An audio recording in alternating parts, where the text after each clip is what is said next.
Qu'est-ce que vous faites encore ici? Vous êtes encore en train de venir voir le petit Hugo qui se plaint? Dans cette vidéo, je vais essayer de vous partager une épiphanie, pas tout à fait claire, mais une épiphanie quand même. En fait, ces derniers temps, j'ai passé beaucoup plus de temps à parler de jeux de rôle qu'à jouer aux jeux de rôle avec plein de gens sur le Discord. Alors, j'avais 2 parties par semaine quand même, et c'est en général mon rythme, 2 parties par semaine. Donc c'est pas vraiment que j'ai moins joué, c'est surtout que j'ai beaucoup plus parlé. Et je pense que j'en avais un peu besoin parce que récemment, et depuis un moment maintenant, je m'amuse un peu moins dans mes parties de jeux de rôle.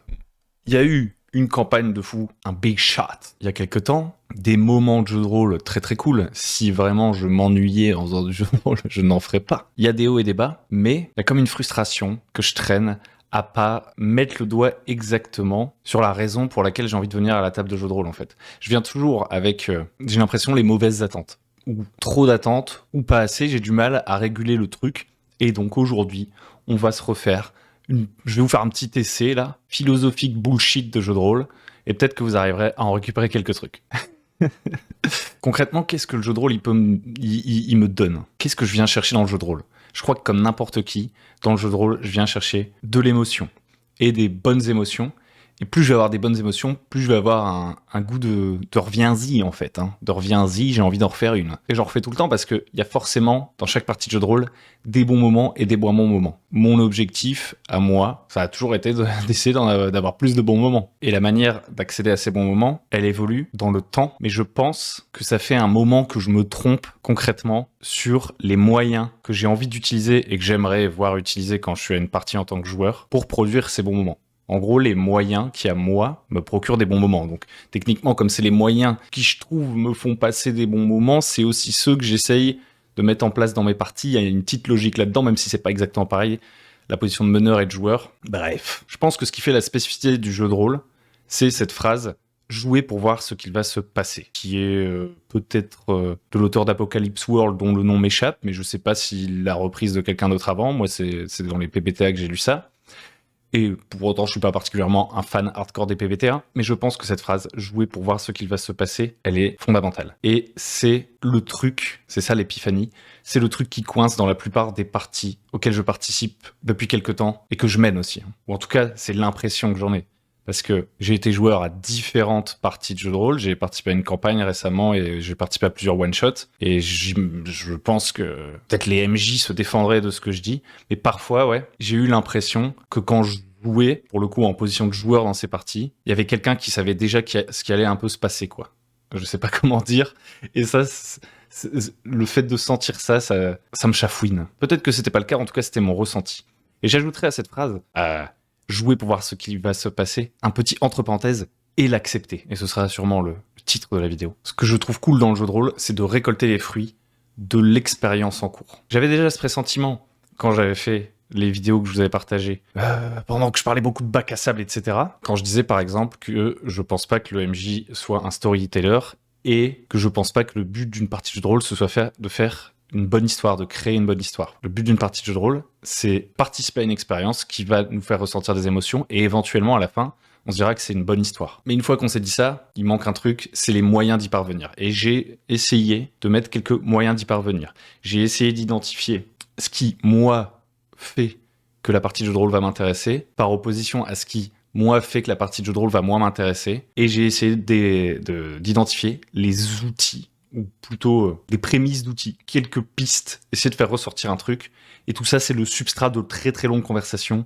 Je suis en train de devenir fou, allons-y. Je pense que, déjà, number one que j'aime bien dans le jeu de rôle, c'est l'interactivité. Le fait d'interagir en permanence avec les autres participants. Que ce soit le MJ, que ce soit les autres joueurs, et aussi les règles en fait. Être en train de participer proactivement, proactivement à l'expérience de jeu. Ça a pu être un problème que j'ai rencontré dans des parties que j'ai jouées récemment, où par exemple on jouait beaucoup de scènes où nos personnages étaient séparés, on avait chacun nos scènes, etc. Et vraiment, moi, ça me déconnecte un peu le cerveau. Ici, je parle de moi. Je sais qu'il y a des joueurs qui sont plus capables, entre guillemets, d'être spectateurs par moment, d'apprécier, regarder les autres jouer, etc. Mais je pense que moi, j'ai une moins grande tolérance à ça. Mais moi, ça me sort du truc.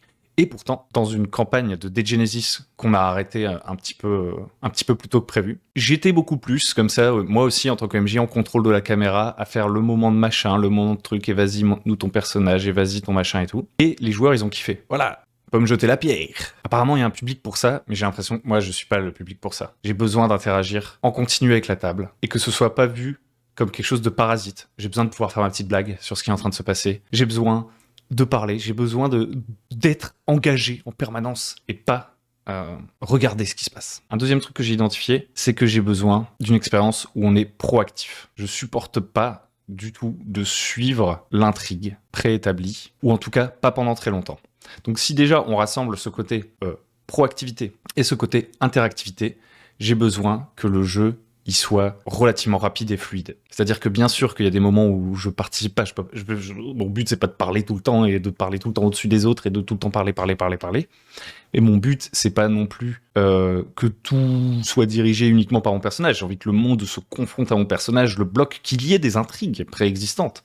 Je suis pas en mode, je refuse pas une scène d'intro, je refuse pas allez, une petite cinématique à droite à gauche, mais ça doit vraiment plus être l'exception que la règle, quoi. Ça, c'est sûr, je l'ai identifié. Je pense que au niveau proactivité, en général, par contre, en tant que MJ, je suis relativement bon. C'est-à-dire que je suis les joueurs dans ce qu'ils font, etc. Le problème éventuellement, pour moi, côté MJ, en termes de proactivité, c'est que, et là c'est encore une fois en rapport avec ma game de Dead Genesis, quand les joueurs ils sont dans cet univers de Dead Genesis où ils sont un peu introduits à plein de trucs, etc., j'ai parfois l'impression que le cadre de jeu en fait dans lequel on s'est mis fait qu'ils sont moins proactifs. C'est pas moi qui les empêche d'être proactifs, mais le fait que l'univers soit très établi va les freiner dans leur proactivité parce qu'ils vont plus demander l'autorisation en quelque sorte, être un peu sur la réserve en mode on a envie de découvrir l'univers et donc je me limite un peu dans ce que je fais, tout ça. Je sais pas comment exprimer ça très précisément et je vais essayer de pas trop traîner là-dessus, mais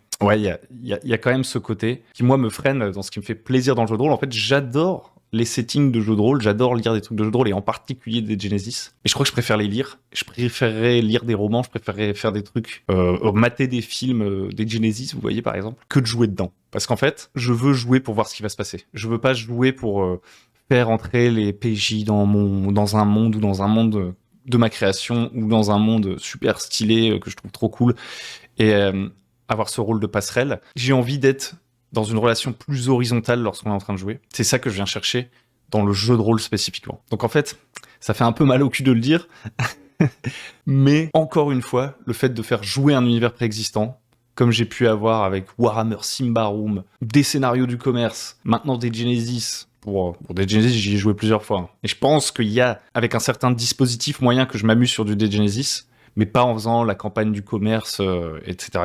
Qu'on joue à Inevitable, le jeu de cow-boy dont je vous avais parlé plus tôt. À chaque fois qu'on joue dans un univers comme ça, préexistant, avec des codes, et que je me sens le rôle d'être l'interface entre ce truc qui, dans ma tête, est très précis, et les joueurs, je prends moins de plaisir. Ce qui ne m'arrive pas quand je crée un univers de mon cru, parce que dans un univers de mon cru, même s'il y a des mystères, même s'il y a des trucs, même si j'ai préparé plein de choses que les PJ pourraient découvrir, etc., c'est vraiment pas sacré à mes yeux, et j'ai pas l'impression de devoir rendre honneur à ces trucs, et j'ai l'impression que je peux les enlever si nécessaire, etc., que c'est beaucoup plus inexistant en fait, tant que ça n'a pas été posé sur la table de jeu.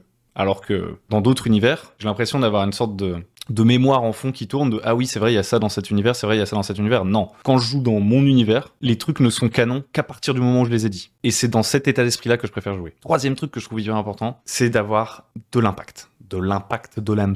Que les décisions des joueurs aient des conséquences, et ces conséquences ne soient pas pondérées par une narration préexistante ou prédéterminée, ou j'ai besoin de règles, j'ai besoin de règles du jeu. J'ai essayé là de faire, j'ai expérimenté de jouer en mode full immersion. Les règles au débeauté, le plus important c'est l'interprétation et tout. J'ai des joueurs qui ont kiffé, donc il y a un public pour ça, mais genre vraiment, en tant que MJ, j'étais en mode, j'ai l'impression de les tirer par le bout du nez, j'ai l'impression de tout contrôler, je sais pas comment dire. Ça ne m'amuse plus du tout, je suis plus là en train de voir ce qui va se passer. À la limite, je suis en train de voir les joueurs en train de faire du théâtre, parce que du coup, ça leur laisse plein de place pour faire des dialogues, pour faire des machins et tout, et il y a des scènes qui sont plutôt cool, hein. Mais moi j'ai l'impression je sais pas, je veux être surpris.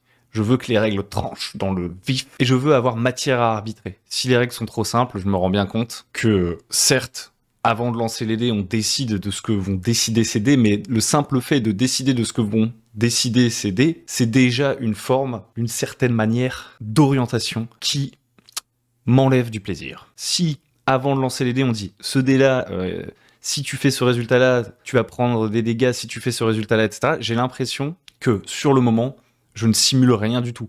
Je suis juste en train de prendre une décision basée sur le flou de moi je pense que c'est dangereux, toi tu penses que machin, truc. J'ai besoin de plus de cadres. J'ai besoin de plus de cadres pour me dire il y a cet élément supplémentaire, les règles, auxquelles on est tous soumis et qu'on n'invente pas à la volée, qui ont une marge d'arbitrage, mais qu'on n'invente pas à la volée et qui vont aussi nous dire ce qui va se passer, qui vont être déterminantes pour le destin de nos personnages. Avant d'aller plus loin, j'ai pas envie de faire peur à d'éventuelles personnes. Moi, il y a encore des gens avec qui j'ai envie de jouer et tout. Et là, comme ça peut paraître super contraignant et je peux paraître super chiant. Mais tout ce que je raconte là, ça m'empêche pas de passer des bons moments en jouant des choses différentes. D'ailleurs, j'aime faire des nouvelles choses pour justement encore affiner ce que j'aime bien, m'ouvrir des portes, etc. J'aime bien jouer à faire des expériences différentes de ce que moi je proposerais, en particulier sur des one-shots. Moi, tout ce dont je parle là, ça vient un petit peu s'agréger avec ce dont j'avais parlé sur mon blog plus tôt cette année, sur ces idées de grandes campagnes, où j'ai essayé d'identifier mais qu'est-ce qui a fait que ces campagnes-là, qu'est-ce qui a fait que j'ai adoré, quoi, et que genre j'y repenserai toujours et que je les oublierai jamais, alors qu'il y a déjà plein de parties de jeux de rôle que j'ai oubliées, et des fois on me parle d'un jeu, je fais ah oui, j'ai déjà joué, mais en vrai ça m'a pas marqué, quoi. Il y a ces grandes campagnes-là. J'ai essayé d'identifier les trucs qui faisaient que pour moi c'était des grandes campagnes. Et on pourrait dire que ça c'est un continuum, mais ça ne m'empêche pas d'expérimenter d'autres choses. Et d'ailleurs, ça ne me dérange pas de faire des parties moins bien dans l'absolu. Ce qui m'embête, c'est de pas réussir à faire plus souvent des parties bien, ou qui m'apportent les émotions que je cherche. Alors maintenant que j'ai dit un peu les trucs qui m'intéressent, qu'est-ce que je pourrais mettre en opposition à ça? Par exemple, j'ai beaucoup de mal à suivre une intrigue au-delà d'un one-shot. Un one-shot d'enquête, un one-shot de machin, un one-shot de truc, ça me va de suivre l'intrigue. On teste un jeu, on veut tester les mécaniques d'un jeu, qui est un jeu, on va dire, pas narratif. Je rappelle, pour moi, un jeu narratif, c'est un jeu qui produit une histoire, ce n'est pas un jeu où il n'y a pas de règles, et c'est pas ça, pour moi, un jeu narratif. Donc, a priori, un jeu narratif, on ne sait pas ce qui va se passer du tout avant que la partie commence, pour moi, ou très peu. Et bref, si on me dit qu'on va jouer à un jeu un peu traditionnel, avec des règles, une intrigue préétablie, et il faut essayer de résoudre cette intrigue, tout ça, ça me va pendant un one-shot. Et d'ailleurs, j'ai joué, et j'espère encore jouer des one-shots comme ça, il y a des one-shots d'enquête, de mystère, des one-shots avec des objectifs ultra précis, sur une soirée ou deux. Et ça me dérange pas du tout de me plier à cet exercice-là pour aller voir ce qu'on me propose derrière. Et voilà, je trouve que souvent, à partir du moment où il y a des intrigues un petit peu trop établies et où on n'est pas en mode on va jouer pour voir ce qui va se passer, ma proactivité perd de son importance, mon impact aussi, et nos interactions deviennent entre guillemets futiles, deviennent un peu de l'habillage. Nos interactions entre PJ, etc., c'est pour faire comme c'est plus des trucs pour le théâtre que pour avoir un impact, j'ai le sentiment. Et c'est pareil lorsque moi, par exemple, toujours dans cette campagne de Dead Genesis, j'ai fait beaucoup des sortes de parties en mode flashback. Si on était dans un exercice de dramaturgie, ce serait intéressant. Je pense que ces flashbacks, les histoires qui en sont ressorties étaient plutôt cool. On a eu des scènes assez stylées on va dire d'interprétation intéressante. C'était tellement contraint par le fait que ce soit un flashback et qu'ensuite on soit censé enchaîner sur une sorte de campagne que j'avais l'impression de pas proposer une expérience qui soit libératrice. Je sais pas comment dire. J'avais l'impression que l'impact était limité en fait de tout ce qu'on jouait. Bon, après, j'ai parlé d'interactivité, je m'étais noté que ça m'intéressait pas trop de regarder les autres jouer pendant longtemps, donc je l'ai déjà dit, mais ça recoupe un peu avec le fait que, par exemple, personnellement, regarder de l'actual play, ça m'intéresse pas des masses, quoi. Il y a d'autres médiums que je vais privilégier pour, on va dire, une expérience plus non interactive. Toutes les expériences sont un petit peu interactives. Par exemple, si je lis un livre, j'imagine les scènes dans ma tête, donc d'une certaine manière, j'interagis. Mais je préfère lire un livre et mater un film que d'assister aux différentes scènes de chacun et tout. Moi, je préfère quand on est dans l'action. Pareil, le truc qui va me bloquer, je le disais avant, c'est le fait qu'il y ait pas de règles et que j'ai pas l'impression que à travers ces règles j'ai un impact, avoir l'impression d'être en mode un petit peu Mother may I do this, Mother may I do that, vous voyez, de devoir demander au MJ est-ce que je peux essayer de faire ça, et qu'en gros il me pondent une règle à la volée. Ça veut pas dire que je vais forcément aimer un système ultra chargé et tout, mais quand même je pense que j'ai vraiment essayé de tirer. Pendant un moment, c'était vraiment mon objectif de tirer vers le bas ce truc, de jouer, d'essayer de mettre le moins de règles, le moins de règles, le moins de règles. Et là, j'en reviens. Là, je me rends compte que, oula, on est passé sous la surface. Il faut revenir. Et un truc que j'aime pas non plus, devoir faire et voir les autres faire, c'est avoir l'impression qu'on est là pour faire le show, qu'on est venu pour faire le show. Quand le MJ, je le vois, c'est un prestidigitateur, il est là pour faire le show, ça va m'intéresser pendant un moment assez limité. S'il est capable d'invoquer cette capacité d'interprétation, de sortir la bonne musique au bon moment, mais en improvisant complètement par rapport à nos décisions et l'impact qu'on essaye d'avoir, etc., super, c'est du bonus. Mais quand j'ai l'impression d'assister à un show, le MJ ou que ce soit les autres joueurs qui, je sais pas, prolongent une scène et j'ai l'impression qu'on tourne en rond, mais qu'en même temps, comme ça joue bien, on devrait continuer à regarder et tout, je deviens fou. Et c'est pareil quand on attend ça de moi. Parce qu'un truc, une nuance quand même que je trouve assez importante, c'est la différence, encore une fois, que je soulignerai entre le résultat et les moyens. À titre personnel, je me questionnais récemment dans une vidéo sur les émotions et le fait que, par exemple, en jeu de rôle, il m'arrive pas souvent d'être ému, etc., etc. Et j'étais arrivé à une conclusion, mais que je pense fausse maintenant, qui était que c'est parce que je manquais d'empathie, potentiellement, pour les personnages de la fiction, etc., etc. Et en fait, je crois que c'est pas ça du tout. Enfin, je pense que si on a plus d'empathie et qu'on a tendance à être plus sensible ou que sais-je, probablement les émotions vont être plus fortes ou qu'on va être plus expressif. Mais le problème, c'est qu'en mettant entre guillemets l'objectif, le résultat entre guillemets émotion au-dessus du reste, en fait, je pense que je me trompais. C'est rarement par le jeu d'un autre joueur que je suis ému, en fait. Je réalise. Moi, ce qui m'émeut, c'est ce qui naît de nos interactions, quoi. Et en fait, le jeu de rôle, le fait de jouer pour voir ce qui va se passer et tout le dispositif qui est mis en place, même les règles, toutes ces interactions, tous ces trucs et tout, ça me procure des émotions positives qui font que je reviens.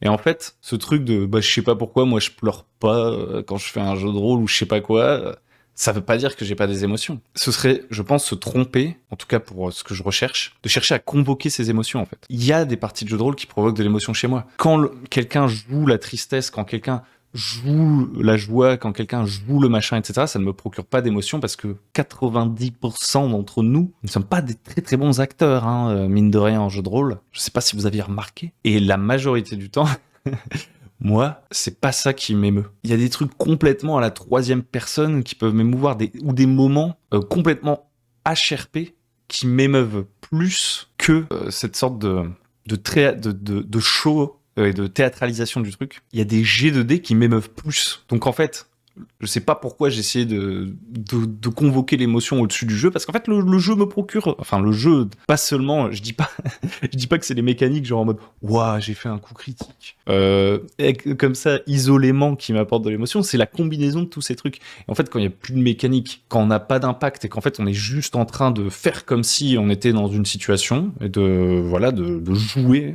au sens performatif et d'expression, c'est plus mon médium quoi. C'est plus mon médium qui m'apporte l'émotion, quoi. Sinon, je ferais sûrement autre chose. Donc, vous l'aurez bien compris, l'objectif, c'est d'obtenir des émotions. Le moyen d'obtenir ces émotions, c'est de jouer pour voir ce qui va se passer, d'activer les règles, d'activer tous les trucs, avoir de l'impact, etc. Et tout ça, ça va nous amener à avoir des émotions. Et je suis désolé de le dire, mais je pense que quand on dit ouais, nous on joue, mais tu sais, on joue sans règles, on essaye de découvrir l'histoire du MJ, etc. parce qu'on joue pour l'émotion et tout. Je pense que la fin de la phrase, elle va pas. Vous jouez comme ça et ça vous donne des émotions. Moi aussi, je joue pour l'émotion. Ce dispositif d'enlever les règles, de suivre un peu une histoire et tout, de me procure, ou même d'inventer une histoire d'ailleurs, parce qu'il y a aussi cette part-là du truc qui est, on invente une histoire ensemble qui va sûrement plus me procurer d'émotions que l'autre, mais c'est quand même pas celle qui me procure le plus d'émotions. Le fait d'avoir l'impression qu'on fait un jeu narratif où on construit vraiment une histoire ensemble, sans se mettre à la place de nos personnages et avoir une sorte d'adversité qui est proposé en face, me procure moins d'émotions. Ça me procure déjà plus d'émotions que juste le théâtre. Donc voilà, c'est pas parce qu'il y a une histoire qui est bien pensée, c'est pas parce qu'on va essayer de convoquer l'émotion en changeant nos voix, etc., que je vais... c'est pas ça qui va m'apporter le truc. Ça, c'est la bonne histoire pour moi. Ça fait partie du résultat. C'est plutôt une sorte d'effet secondaire. Et le reste, c'est plus un moyen, mais vraiment parmi d'autres. Je regardais une vidéo récemment où je trouvais l'exemple rigolo. Je trouve que le jeu de rôle, c'est plus genre en mode on se dit venez cet après-midi, on va se promener. Et quand on va aller se promener, il va peut-être se passer des trucs marrants et ce sera des histoires cool. Mais en fait, on a décidé d'aller se promener, c'était ça l'activité. On n'a pas décidé qu'il y aurait des histoires cool. On a décidé d'aller se promener, on a décidé d'aller faire du jeu de rôle et il en est ressorti des histoires cool. On n'a pas décidé tous ensemble à un instant T, venez, il va y avoir des histoires cool et émouvantes, on fait ça. Ça marche pas chez moi. Donc, remettre le jeu au cœur, dans tous les sens du terme. Maintenant, on va parler des moyens. Alors, les moyens, on n'est jamais au bout du chemin. C'est pas ma position arrêtée sur le truc. Je vais vous parler de mes dernières réflexions et de toutes les conversations que j'ai eues. En gros, moi, un de mes gros problèmes que j'avais, et je pense que j'avais pas bien identifié le problème, c'était le background. Je me disais, ça me saoule qu'à chaque partie de jeu de rôle que je fais, les joueurs ils soient omnubilés par leur background. Ils veulent tous absolument avoir un background. Et quand moi je suis joueur, on me demande tout le temps un background. Et par rapport à mon background, on prévoit des situations et j'ai l'impression qu'on a déjà tout écrit d'avance. Alors parfois ça se vérifie vraiment. Il y a vraiment des parties où t'as l'impression que tout tourne autour de ton background et qu'en gros, presque, en écrivant le background, t'as écrit ta liste de courses, t'as dit au MJ, voilà ce que je veux, et il te le donne. Et genre, on est en mode, mais je veux que les règles elles m'empêchent de faire ce que mon personnage veut. Je veux que le monde y soit plus profond que ça. Je veux qu'il y ait des trucs en plus, quoi. Des fois, j'ai ce sentiment-là, mais je pense que j'ai mis une sorte de... À force d'avis de recherche, vous voyez, de target, genre en mode le background, éliminez-le. Suis son background. Et c'était un peu too much. En fait, pourquoi j'ai un problème avec le background? Alors, en tant que MJ, ce qui m'embête dans le background, c'est qu'il y a beaucoup de joueurs, j'ai l'impression, ils sont pas proactifs de base. Et moi, j'ai envie qu'à la table, les gens qui viennent, ils soient proactifs de base. C'est-à-dire que si le background, c'est un outil, ils doivent pas attendre en permanence que je vienne challenger leur petite vie de personnage pour avoir envie de faire quelque chose dans cette partie et donner quelque chose et amener de l'énergie, quoi. J'ai pas envie de tirer les joueurs par callback.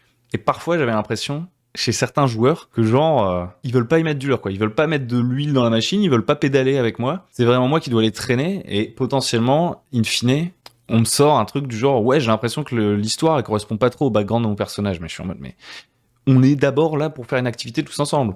Donc si t'as cette impression-là, dis-la moi en pleine partie où je sais pas, fais un truc, mais on corrige le tir et on joue, quoi.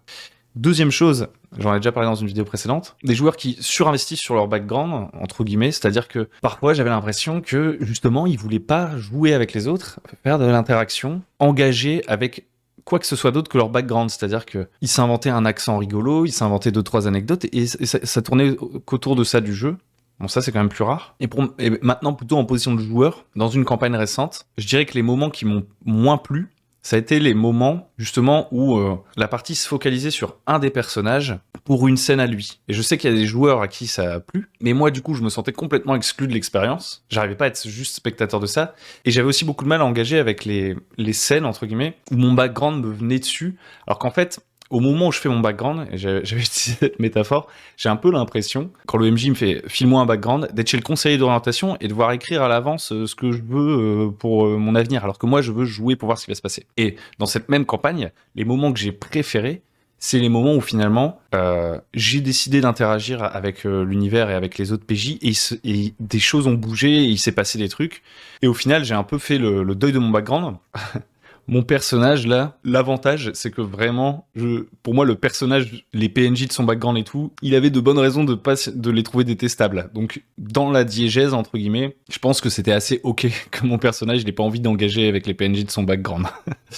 On jouait à Vampire et genre c'était le sire de mon PJ, genre c'était sa mère, elle était horrible, donc genre vraiment ça allait. Mais voilà, moi j'ai beaucoup de mal à jouer en réaction à ça, je préfère voir différents hooks et commencer à faire des trucs, quoi. Mais le problème c'est pas le background, parce qu'en fait le background des fois ça sublime les choses. Vous allez pouvoir faire revenir à un moment un truc du background, ça peut aussi vous aider à vous mettre dans votre personnage et du coup au moment où vous posez la question tiens qu'est-ce qui ferait mon personnage à faire des choix plus informés. Mais le truc où ça me bloque en gros c'est quand le background définit tout, c'est-à-dire qu'au lieu de me poser la question tiens je me demande là quelles sont les différentes choses les différentes manières dont pourrait réagir mon personnage, ça je trouve que c'est une bonne position par rapport au carcan de se dire qu'est-ce que je dois faire pour faire comme mon personnage. Vous voyez la nuance, c'est-à-dire que un même personnage, si il est trop défini et si je sais pas comment dire, j'essaie trop de le mettre à l'honneur, surtout en début de campagne quand ça vient juste de commencer, il y a une sorte de blocage quoi qui se fait, genre en mode alors que c'est bon, ton personnage il est à peine défini, il y a que toi qui connais son background et à la limite un peu le MJ. ça n'est pas été joué, ça, on s'en fout. Enfin, ça doit informer ce que tu vas faire ensuite, mais le plus important, là, c'est qu'on fasse des trucs, quoi, pendant la partie, et qu'on engage avec l'univers, et qu'on fasse des trucs cool, et que tu partages de l'énergie avec machin et trucs. C'est pas de respecter le petit background. Donc ça, déjà, pour moi, ça peut poser problème. Et le deuxième truc où je trouve que ça peut poser problème, c'est quand on capitalise trop sur le background. On lui donne trop d'importance côté MJ, et que du coup, tout ce qu'on a à proposer aux joueurs, c'est des trucs liés à son background, quoi. Et du coup, par effet domino, j'ai parfois le sentiment, en tant que joueur, quand j'ai cette impression que le MJ a tout fait pour faire des trucs par rapport à mon background, qu'en fait, j'ai déjà écrit l'histoire de mon personnage et que le monde n'est pas plus vaste. Ce qui n'est pas forcément vrai, d'ailleurs. Mais le MJ, il veut parfois peut-être me montrer, tiens, regarde, j'ai bien travaillé sur ton background. Et moi, je suis en mode, oublie mon background. Montre-moi les autres trucs. Laisse-moi aller vers les autres trucs. Je sais pas comment dire. Donc le background n'est pas le problème. Le problème, c'est peut-être ce qu'on en fait des fois. Du coup, la manière dont j'utilise le background en termes de moyens maintenant, et que j'aimerais réussir à le rendre le plus explicite possible pour les joueurs avec qui je vais jouer, c'est que le background, il remplit grosso modo 2 objectifs. Le premier, c'est de savoir comment je vais interpréter mon personnage, d'avoir un peu une idée, etc., des quelques guidelines de départ, visualiser un peu mon personnage et tout. Donc ça, c'est pour moi en tant que joueur. Je dois pas le voir comme une prison, et je dois pas attendre que tout tourne autour de mon background et exiger ça de mon MJ. Je dois le voir comme un outil pour moi, m'immerger en fait, tout simplement, et me créer une première passerelle en fait vers mon personnage. Mais ensuite, je dois jouer pour voir ce qui va advenir de mon personnage. Mon personnage, il est pas préécrit et son histoire est pas préécrite. Ça, c'est une première chose. Et le deuxième truc hyper important pour le background, c'est de donner des motivations au personnage. Et ça, c'est lié à la proactivité dont on parlait plus tôt. Je pense que le truc le plus important, ça devrait être de réfléchir aux motivations du personnage à court terme, moyen terme, long terme, essayer de voir qu'est-ce qui va le mettre en mouvement, quoi. Si mon personnage, son seul but, la seule motivation qu'il a, c'est de protéger tel PNJ ou faire un truc très très très spécifique, ça va me fermer à plein de possibilités de jeu et je risque d'être une épine dans le pied du reste du groupe. Donc avoir un truc à court terme, c'est très bien, mais je pense que plus que de construire tout un univers derrière, et tout un passé, et tout un truc derrière mon personnage, ce qui est intéressant, c'est d'essayer de voir peut-être quelles sont ses valeurs, je sais pas, mais est-ce qu'il ait un peu une ambition, quoi. Admettons, mon personnage, j'ai noté que à court terme, lui, ce qu'il veut, c'est protéger sa famille. Voilà, il veut protéger sa famille. Bon, je pense que je devrais ajouter qu'il a un grand sens de la justice, par exemple, et qu'aussi, je sais pas, moi, je veux dire n'importe quoi, c'est un grand romantique, et qui, je sais pas, par exemple, est facilement attiré par les personnes attractives, et qu'il aime explorer de nouvelles aventures, par exemple. Parce que là, du coup, ce que ça fait, c'est que mon personnage, il est pas gris, il est pas inexistant, il est pas monomaniaque, il a pas qu'un truc, il a plusieurs trucs contradictoires, qui va pouvoir suivre à différents moments et qui vont créer du drame. À la fois, il veut protéger sa famille, il est un peu volage, potentiellement, et à la fois, il a un grand sens de la justice. Et il va pas pouvoir faire tout ça en même temps, potentiellement, mais il aspire à toutes ces choses-là en même temps, et c'est ça qui va m'aider à être aussi plus souple sur ce qu'est mon personnage, quoi. Il est pas... il est pas Keblo, quoi. Et du coup, ça me donne des leviers pour déjà faire les trucs que j'ai envie de faire aussi en tant que joueur, qu'en gros j'ai des motivations pour mon personnage qui me permettent d'interagir avec plus de choses. Si je dois m'occuper que de ma famille, dès qu'on va me dire tu veux voyager et il y a un truc stylé, même moi en tant que joueur je me dis ah ça a l'air trop stylé, il y a un bateau qui part en mer et tout et j'aimerais bien jouer ça. Mais non, mon personnage, lui, il veut s'occuper de sa famille, donc je peux pas prendre cette décision-là. Mais si dans ce bateau, il y a une capitaine pirate ultra séduisante, peut-être que il est heartbroken et il laisse sa famille derrière lui, il s'en veut et tout, mais il a envie de partir à l'aventure. Et en particulier de partir à l'aventure avec cette femme. Surtout que cette pirate, elle a une quête de vengeance.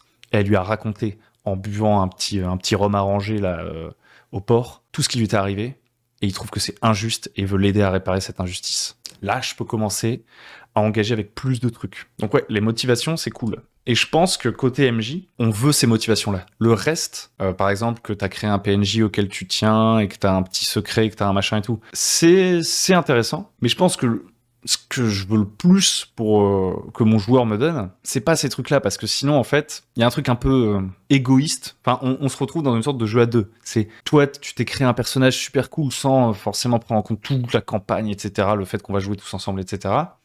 Moi, je mets ça à l'honneur, et en fait, toutes ces interactions autour du joueur qui a un background super profond, etc., ça nous remet dans une interaction juste à deux, un petit peu, une sorte de connivence à deux, mais pas avec l'ensemble de la table, et ça nous scripte un peu le machin. Enfin, j'ai plus de mal avec ça personnellement. Par contre, ce que je veux, c'est que le joueur, il me donne des motivations, parce que je sais que ces motivations font que, comme il a des motivations, si je mets des trucs dans le monde, je peux m'attendre à une réaction. Je peux m'attendre à ce qu'il réagisse à ça, parce que comme il a des motivations, il va être proactif, il va vouloir remplir ses motivations à travers les différents trucs que je vais pouvoir proposer. Et là, la nuance, elle est importante. Je m'attends, vu que son personnage a des motivations, à ce qu'il agisse et qu'il réagisse, qu'il ait un moteur, quoi, ce personnage. Mais je dois pas m'attendre à une réaction spécifique, parce que c'est là aussi où c'est décevant, et où on risque de tomber, entre guillemets, dans ce que je disais tout à l'heure, le fait de ne pas jouer pour voir ce qui va se passer et accepter ce qui va se passer, le fait de jouer pour pouvoir, entre guillemets, faire le show, jouer la partition, créer la bonne histoire, tout ça, qui pour moi n'est pas la priorité. Je pense que ça peut être très frustrant de voir un joueur qui a fait un background, il a mis des motivations, il a mis tout un truc et tout, et de lui préparer sa scène spécifique à lui et de voir qu'il n'y a pas de réaction. Alors, il y a plein de gens pour qui ça suffit. C'est quelque chose où ils se disent « Ouah, le MJ, il m'a fait ma scène et tout ». Moi, je suis... c'est horrible. Je suis un peu imperméable à ça, hein, personnellement. Et je pense que je suis pas le seul, parce que je trouve ça ultra artificiel. Donc, si je suis joueur et que j'ai créé un background, et que le MJ, il s'attend à, par exemple, en attaquant ma famille, à me faire me dire ah, je dois les défendre, etc. Mais que ça va me générer une émotion, genre en mode une indignation, genre « Quoi, on attaque ma famille ?» Ça ne marche pas du tout avec moi. Moi, ce que je vois à ce moment-là, c'est « Ok, j'ai décidé que j'avais une famille, et une de mes motivations, c'est de la protéger. Toi, tu m'attaques, et tu veux que je réagisse, c'est ok. Mais je veux pas ressentir le moindre jugement sur ma manière de réagir. Je comprends qu'il essaye de déclencher un truc, mais ce qu'il faut savoir, c'est que je ne le vois que comme un procédé de jeu, et que sur le moment, je suis pas du tout dans les pompes de mon personnage en mode « Quoi, t'as attaqué ma fille ? Je ne tiens pas à ma fille. » C'est un truc que j'ai écrit en 2-2 pour faire mon background. Par contre, le PNJ que j'ai rencontré et auquel je me suis attaché moi en tant que joueur et de manière organique pendant la partie, pas le truc de mon background derrière. Le truc auquel je me suis vraiment attaché moi-même, ça c'est un levier d'émotion. Dans certaines campagnes, je vais m'attacher à 1, 2, 3 PNJ, et si le MJ il se rend compte que j'ai souvent envie d'interagir avec ce PNJ et que je prends soin de ce PNJ, que mon personnage en fait, et moi en tant que joueur aussi, bah j'essaie de créer des scènes avec ce PNJ, là il peut se dire ah ouais, là ce PNJ là il y tient. Et donc, du coup, potentiellement, on va atteindre l'émotion. Mais s'il pense que je suis attaché à mon background, il se fourre le doigt dans l'œil jusqu'au cervelet.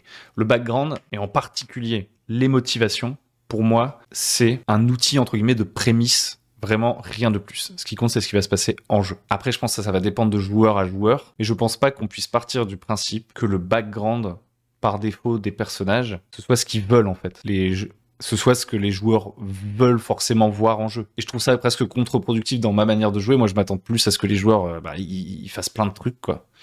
Pas des trucs débiles dans tous les sens, on est dans un jeu vidéo, hein. Mais qu'ils soient proactifs et qu'ils s'attendent pas à ce que je vienne tout le temps les chercher. Le background, pour moi, ça devrait dire ce que le personnage veut, mais ça veut pas forcément dire que le joueur, il veut absolument ça et que ce soit important pour lui. Donc, le MJ qui voit que le joueur ne s'intéresse pas vraiment aux éléments de son background, il devrait pas le forcer à le ramener vers son background, je pense. Il devrait vraiment se dire « Ah tiens, le joueur, il s'en bat les couilles de son background, c'est pas grave. » On y en a à peine parlé à la table, donc on peut le mettre un peu de côté. Ce n'est pas important. Le joueur qui arrête pas d'engager avec son background, à contrario, bon, bah, on peut se dire « Ok, lui, il kiffe vraiment son background, on va l'utiliser, mais... » il faut faire attention à ce que ça vienne pas bouffer tout le reste, quoi. Que ça devienne pas un jeu entre le MJ, le joueur et le background. En tout cas, au détriment de l'expérience des autres, quoi. Et du coup, il y a un autre outil, et je pense que je terminerai là-dessus, c'est long, et j'espère que vous arrivez à me suivre, parce que c'est quand même un peu compliqué. Dans cette idée d'interactivité, d'impact, etc., moi je pense que grâce aux motivations, on va pouvoir ouvrir le jeu plus vite, en ayant des motivations variées. Moi, à titre personnel, en tant que joueur, je suis même pas sûr d'avoir besoin des motivations de mon personnage. Je crois que s'il y a des trucs que je trouve intéressants dans l'univers, je vais m'inventer des motivations pour mon personnage, et vu que j'aurais dit que mon personnage était motivé par ces trucs pendant la partie, je vais considérer que c'est canon, et je vais continuer à jouer comme ça. Donc dans l'absolu, le background n'est pas hyper important pour moi, mais je le vois quand même comme un outil, ces motivations qui va permettre d'ouvrir le jeu et de justement nous rendre proactifs. Et le deuxième truc qui va ouvrir le jeu et permettre qu'on soit vite dans l'interactivité, vite dans l'impact, vite dans on joue pour voir ce qui va se passer, sont les accroches. Et les accroches, à mon avis, il faut pas qu'elles soient... Il peut y en avoir autour du background, et peut-être qu'il y a des joueurs qui vont se dire « Ah, c'est les accroches de mon background qui m'intéressent le plus », Mais je trouve que, en tant que MJ, il faut aussi penser à d'autres accroches. Et ça veut pas dire avoir préparé 1 milliard de trucs derrière. On peut jouer en impro, ou alors on peut préparer tout un monde, etc. Mais le simple fait qu'en gros, il y ait ces autres accroches, et que ce soit pas que des accroches liées directement au personnage, qu'il y ait des accroches sur la situation globale, géopolitique, qu'il y ait des accroches aussi un petit peu plus triviales. Il se passe des trucs bizarres en ce moment dans la rue, qu'il y ait des accroches liées directement au personnage, qu'il y ait en gros un foisonnement, plutôt d'ailleurs dans la quantité que la qualité, je dirais, de choses qui me font me dire « Ah, ce monde, il existe, quoi. Il y a plusieurs trucs possibles et tout », qui me permettent d'avoir cette illusion-là, parce que finalement, le jeu de rôle, c'est un peu une sorte de grande illusion. En fonction des moyens dont on se sert, l'illusion marche plus ou moins chez certaines personnes, d'une certaine façon. Moi, je peux pas avoir l'impression que le monde dans lequel on joue, il existe, s'il n'y a pas plus de trucs que ce qui se passe autour de mon personnage et assez vite, quoi. Tant que je suis que en train de suivre les intrigues que je me sens un peu obligé de suivre parce que c'est lié à mon background, j'ai l'impression qu'on est sur des rails, quoi. Que genre, si je regarde là-bas, oh bah là-bas, y a rien du tout. Reviens par ici.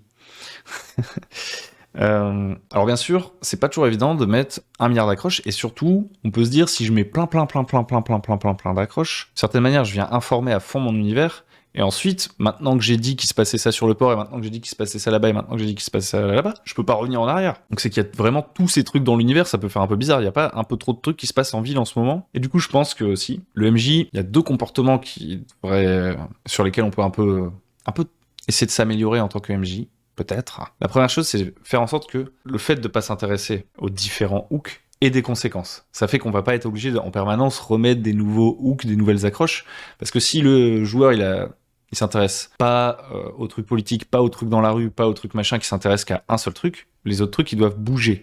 Donc en fait la situation évolue, ça fait en faisant évoluer la situation, en fait ça recrée des accroches. C'est-à-dire que si par exemple il y avait une rumeur qui disait qu'il y avait un tueur en série en ville et que je fais rien, bon bah peut-être que le tueur en série, il va tuer une nouvelle personne, puis il va tuer une nouvelle personne. Donc ça me donne l'impression que le monde il existe, qu'il y a de la profondeur, que tout ne tourne pas autour de mon personnage, que si je ne fais rien, les choses se compliquent. Et puis si je sais pas moi, le tueur en série, il tue un type important politiquement dans la ville, paf, ça crée de nouvelles situations, il y a une faction qui va profiter que la faction rivale se soit fait décapiter pour prendre le pouvoir, et donc ça va changer la situation, et ça va recréer des accroches, des trucs dans lesquels peut-être mon personnage va vouloir s'engager. Donc faut pas non plus vouloir balancer trop de choses en même temps, parce qu'après ça devient difficile à gérer. Là où il faut faire attention, c'est à ne pas faire en sorte que chaque décision des joueurs les hante immédiatement, qu'elle soit en permanente présente. D'ailleurs, ce qui est souvent un problème quand on se focalise peut-être trop sur le background, c'est-à-dire que début de partie, le MJ me dit, encore une fois, mon personnage, il est père de famille.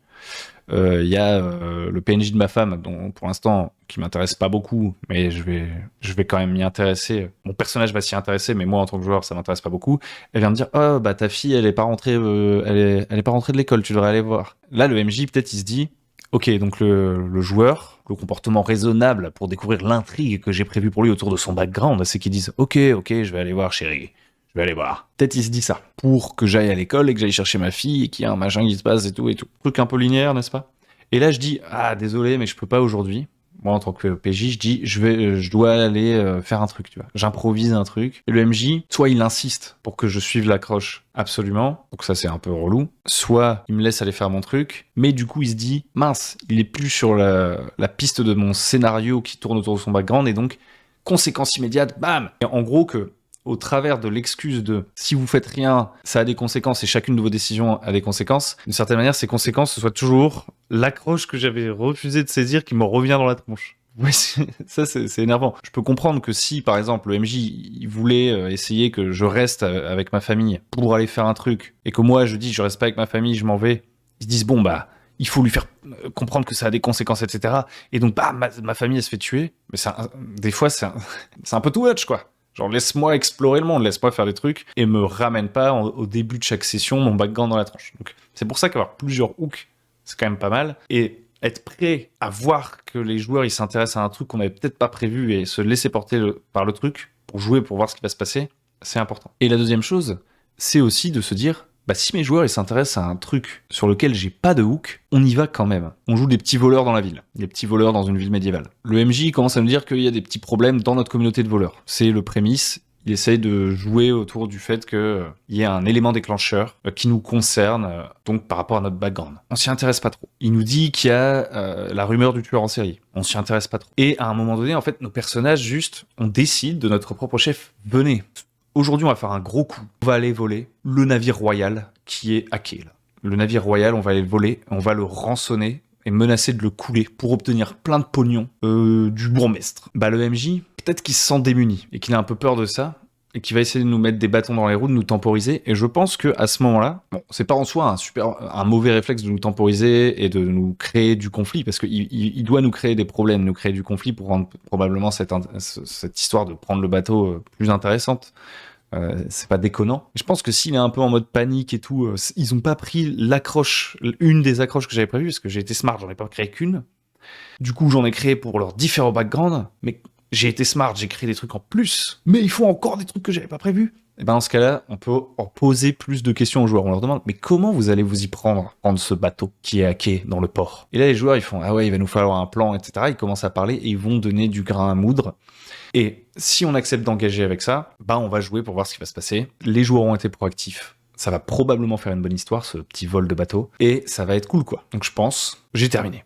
Je pense que j'ai terminé, je pense que j'ai dit tout ce que j'avais à dire. Si je devais résumer, j'ai l'impression d'identifier encore de manière un petit peu plus précise ce que je cherche dans le jeu de rôle. Est-ce que ça va améliorer une partie? Je ne sais pas. Ce qui va probablement, par contre, plus nourrir ma réflexion, c'est toute cette réflexion autour des backgrounds que je commençais à avoir dans le pif, là, qui me saoulait, que j'avais l'impression que ça empêchait les joueurs de jouer, en fait, et de faire autre chose que du théâtre. Et je commence à essayer de recréer un framework un petit peu différent dans ma tête. Je pense pas que les backgrounds c'est nécessaire, et pour moi, à titre personnel, dans bien des parties de jeux de rôle, j'ai l'impression que mon background ne m'a servi à rien, et que pour autant, ma prestation n'était pas forcément catastrophique. J'ai l'impression que je peux un peu inventer mon personnage sur le tas, donc je pense pas que ce soit un prérequis pour faire une partie de jeu de rôle d'avoir un background, mais j'espère que toute cette réflexion sur à quoi ça sert, ça pourra vous faire réfléchir.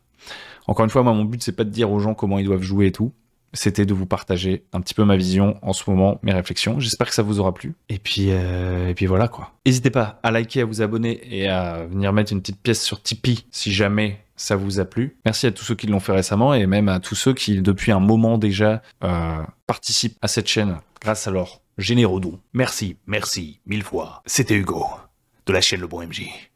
Ciao.